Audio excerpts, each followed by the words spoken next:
कर्मण्यवाधिकारस्ते मां फलेषु कदाचन। गीता का ये श्लोक है, बहुत मशहूर श्लोक है। मैं समझता हूं हर बंदा इस श्लोक को जानता होगा। कुरुक्षेत्र के मैदान में गीता उपदेश देते हुए श्री कृष्ण ने अर्जुन से कहा था, अर्जुन कर्मण्यवाधिकारस्ते मां फलेषु कदाचन। तुम्हारा अधिकार सिर्फ कर्म करने पर है, फल पर तुम्हारा कोई अधिकार नहीं है। मैं समझता हूं आज अगर हर बंदा, हर शख्स, हर स्ट्रगलर, चाहे वो हमारी इंडस्ट्री का हो, चाहे वो किसी और भी इंडस्ट्री का हो, अगर इस श्लोक को याद रखे और उसकी मीनिंग समझ जाए तो मैं समझता हूं इस दुनिया में कोई आदमी डिप्रेशन में नहीं जाएगा, कोई बंदा सुसाइड करने पर आमादा नहीं होगा। क्योंकि ये श्लोक साफ कहता है कि आपको सिर्फ कर्म करने का अधिकार दिया है, फल की आशा मत रखो। आप कर्म करो, आगे बढ़ के दूसरा कर्म करो, फिर आगे बढ़ के तीसरा कर्म करो। पहले वाले कर्म की आपको फल डेफिनेटली मिलेगा, लेकिन आजकल क्या होता है, इंसान को एक कर्म करता और फिर वेट करता है, अरे मेरे को अभी तक कुछ इसका फल नहीं मिला, अरे मेरी फिल्म रिलीज नहीं हुई, अरे मेरा ये नहीं हुआ, और वो इसमें इतना घुस जाता है कि अगर वो जब नहीं होती तो वो डिप्रेस हो जाता है। इसीलिए ये जरूरी है कि आपको ये मानना पड़ेगा कि ये फल आपके हाथ में नहीं। फल बहुत सी चीजों पर डिपेंड करता है। आपने कैसे किया काम, आपके उस वक्त सिचुएशन क्या थी आसपास की, पूरी कायनात आपकी हेल्प करने वाली थी कि नहीं थी, उस पर फल डिपेंड करता है। तो वो फल आपको उसकी वेट करना नादानी है, आपकी नासमझी है। आगे बढ़ जाओ, दूसरा कर्म करो, तीसरा कर्म करो। फल तो देना ही है भगवान ने। फल हमेशा भगवान कहता है मैं हर फल को याद रखता हूं, हर कर्म को याद रखता हूं और उसका फल देता हूं। तो मैं ये बात कहूंगा सुशांत सिंह राजपूत की जो इस दुखद खुदकुशी पर मैं अगर ये बात कहूंगा कि अगर उन्होंने भी और अगर हर शख्स ने इस श्लोक को याद रखे तो शायद कोई ये घटना दोहराई नहीं जाएगी। लेकिन इसका मतलब यह नहीं है कि मैं इंडस्ट्री को माफ कर दूंगा। जी हां, सुशांत सिंह राजपूत की खुदकुशी ने हमारे फिल्म इंडस्ट्री, हमारे बॉलीवुड की पोल खोलकर रख दी है। ऐसे लगने लगा है जैसे लोगों को भी दिमाग में ये डर बैठ रहा है। और ये हमारा सोशल मीडिया, आपको मालूम है कुछ भी होता तो सोशल मीडिया में तो उसको पहुंचा देते हैं देश के कोने कोने तक, और वहां सब ये बातें उठ रही हैं कि क्या हमारी बॉलीवुड इंडस्ट्री, जो लोग अपने घरों को छोड़कर आते हैं, छोटे छोटे गांव खेड़ों से आते हैं, क्या उसके लिए, उनके लिए ये मुंबई नगरी, ये बॉलीवुड सुरक्षित जगह रह गई है या नहीं? अगर ऐसे सुसाइड होते रहें तो कोई भी अपने बेटे को नहीं भेजेगा मुंबई में।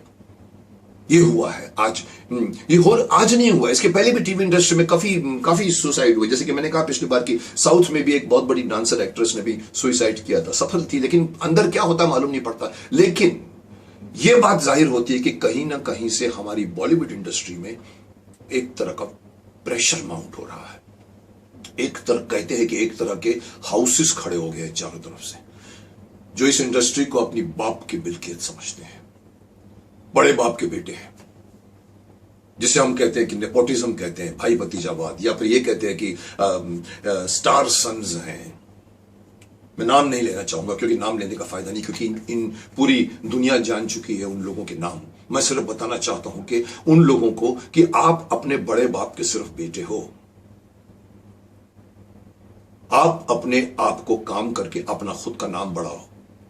आपके पास पैसा है, इसका मतलब यह नहीं है कि आप अपनी ताकत बढ़ा के पूरी इंडस्ट्री में आने वाले नए लोगों को भी आप कंट्रोल करना शुरू करो। माफ करना, हमारी इंडस्ट्री में बहुत देखिए, बड़े बाप के बेटे तो पहले भी हुआ करते थे, ये कोई नई बात नहीं है।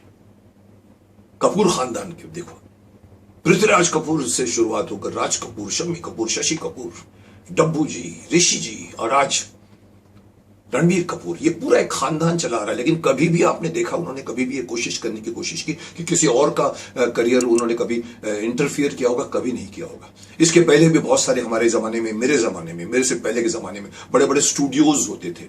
Bombay talkies, Filmalaya studio, Padmalaya studio south में होता था, फिल्मिस्तान स्टूडियो होता था, जहां पर दिलीप कुमार, राज कपूर, ये सब लोग कभी कभी मैंने सुना शुरू में ट्रेन पकड़ के जाते थे, क्योंकि वो अशोक दादा, अशोक मुनि बॉम्बे टॉकीज के साथ जुड़े रहते थे। महीने के पर उनकी तनख्वाह होती थी। कभी भी उन प्रोडक्शन हाउसेस ने कभी भी ये तरह की हरकतें नहीं करने की कोशिश की थी जो आजकल ये बड़े बड़े प्रोडक्शन हाउसेस कर रहे हैं, क्योंकि उन्होंने इस इंडस्ट्री को अपने बाप की मिलके समझ रखा। ये आपके बाप की इंडस्ट्री नहीं है।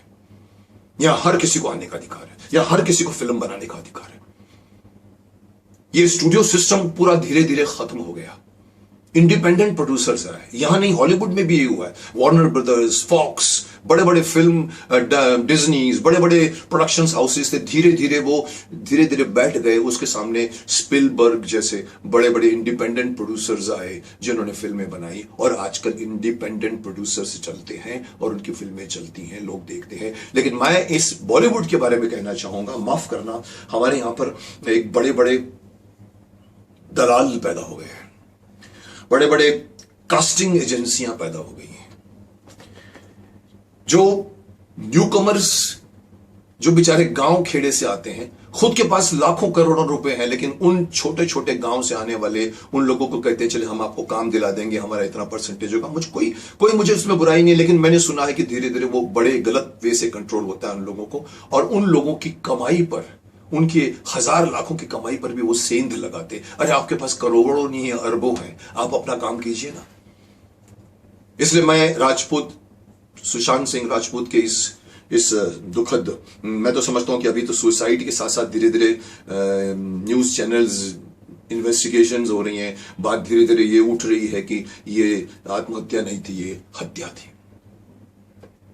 धीरे धीरे एविडेंसेस निकाले जा रहे। हो सकता है इस इंडस्ट्री में कुछ भी हो सकता है, और अगर ये हुआ है तो ये और भी बुरा हुआ है। तो मैं सिर्फ यही नहीं कहूंगा कि आप अपने आप को अपनी एम्बिशन मत बढ़ाओ, बिकॉज मैं पहले भी कह चुका, ये एम्बिशंस ओवर एम्बिशंस नहीं होनी चाहिए जो सुशांत सिंह राजपूत में थी। लेकिन मैं कहता हूं एम्बिशंस है, सपने हैं, तो उन सपनों को खुद ब खुद भगवान नहीं करेगा। लेकिन ये कौन होते हैं जो बड़े बड़े सो कॉल्ड प्रोडक्शन हाउसेस हैं जो कहते हैं कि हम आपकी फिल्म को रिलीज नहीं होने देंगे। आप उनके नेक्सस बन गए, एक तरह का माफिया गैंग बन गया है। 4-5 बड़े बड़े प्रोडक्शन हाउसेस हैं, नाम नहीं लूंगा क्योंकि मुझे मालूम है सबको नाम पता है उसका। आप इस ग्रुप में है, उस ग्रुप में है, इस ग्रुप में है, इस ग्रुप में है। आप इस ग्रुप में है तो वो ग्रुप आपको काम नहीं देगा। आपने उस ग्रुप में यहां पर 3-3, 5-5 फिल्मों के लिए नए उभरते हुए कलाकार को साइन कर लिया जाता है, कॉन्ट्रैक्ट दिया जाता है कि आप हमारे साथ 5 फिल्में करेंगे।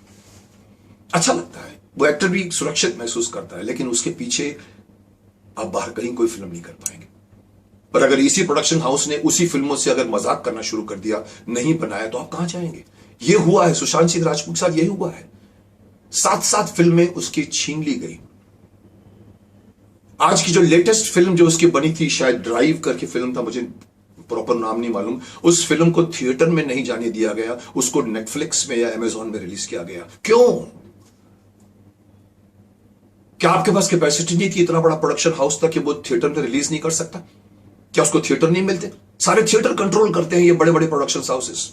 क्या उनके पास वो थिएटर नहीं थे कि उन्होंने उस फिल्म को डाल दिया नेटफ्लिक्स में? इसके पीछे बुरा इरादा दिख रहा है। वो चाहते थे कि इसकी फिल्म जो है वो सिर्फ सोशल मीडिया पे रह जाए, वो टीवी में फिर से काम करने लग जाए। ये आरोप लगाए जा रहे हैं, मैं नहीं बोल रहा हूं, मैं पढ़ रहा हूं। मुझे देखिए, हम जो कुछ देखते हैं, सुनते हैं, उसके ऊपर रिएक्ट करते हैं, और अगर ये सच है तो बहुत ही निंदनीय है, बहुत ही गलत है, बहुत ही आपराधिक है। ये इसकी जांच होनी चाहिए, इसको बंद किया जाना चाहिए, इसके ऊपर कंट्रोल होना चाहिए।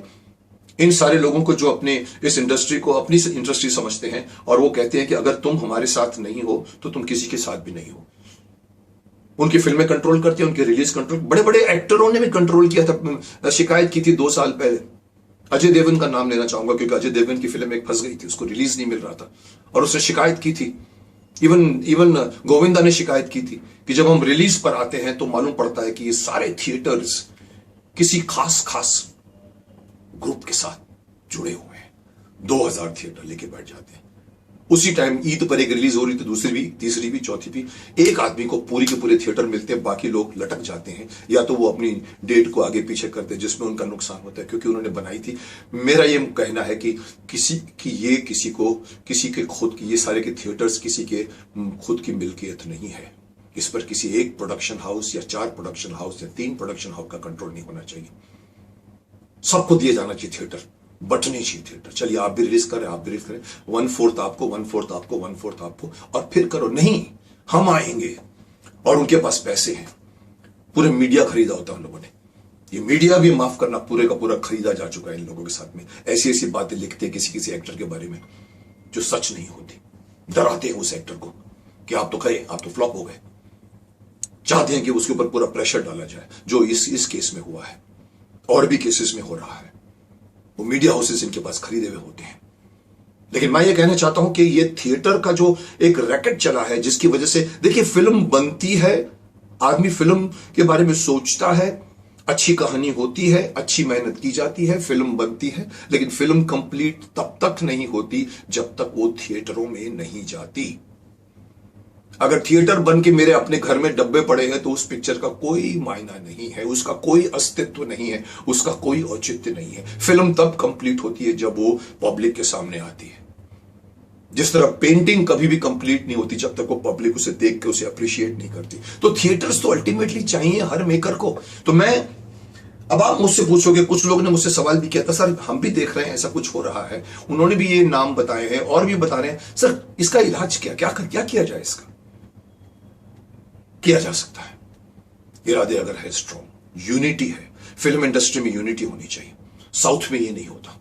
Telugu film industry, south Indian film, अपना तमिल फिल्म इंडस्ट्री हमसे भी करीबन, हमसे भी साथ में उनका भी औचित्य है, वो भी इतनी बड़ी है। वहां इस तरह की मेल प्रैक्टिसेस नहीं होते, इस तरह की बेईमानी नहीं होती, इस तरह के प्रेशर नहीं होते।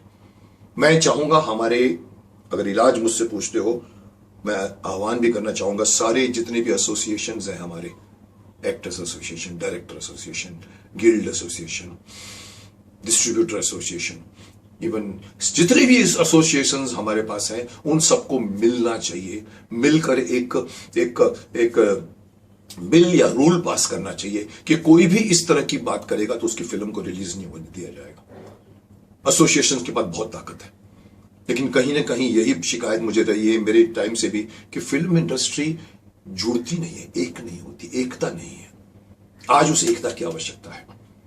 आज एक क्योंकि हर प्रोड्यूसर लाखों रुपए, करोड़ों रुपए लेके आता है, लगाता है, उसकी फिल्म थिएटर में जानी चाहिए। तो हर एसोसिएशंस को मैं कहना चाहूंगा, ये चारों एसोसिएशन, 5 और 6 जितने भी हैं, मिल जाओ।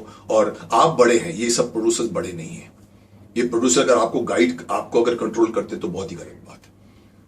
आप उन लोगों के ऊपर एक्शन लीजिए, फिर देखिए हमारी इंडस्ट्री में इस तरह के कोई सुसाइड नहीं होंगे, इस तरह की कोई मन में कुठारघात नहीं होगा, न डिप्रेशन होगा।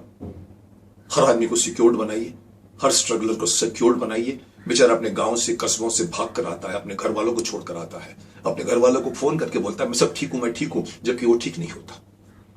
वो सिर्फ आश्वासन देता रहता है मां को, बाप को, और फिर जब वो टूटता है उस वक्त उसके पास टाइम भी नहीं होता कि अपनी मां को फोन कर सके या अपने बाप को फोन कर सके। क्यों? क्योंकि वो इतनी बड़ी भीड़ के बीच में सडनली अकेला हो जाता है। और अगर हमें रोकना है तो मैं चाहूंगा कि हमारी इंडस्ट्री को एकजुट होना पड़ेगा।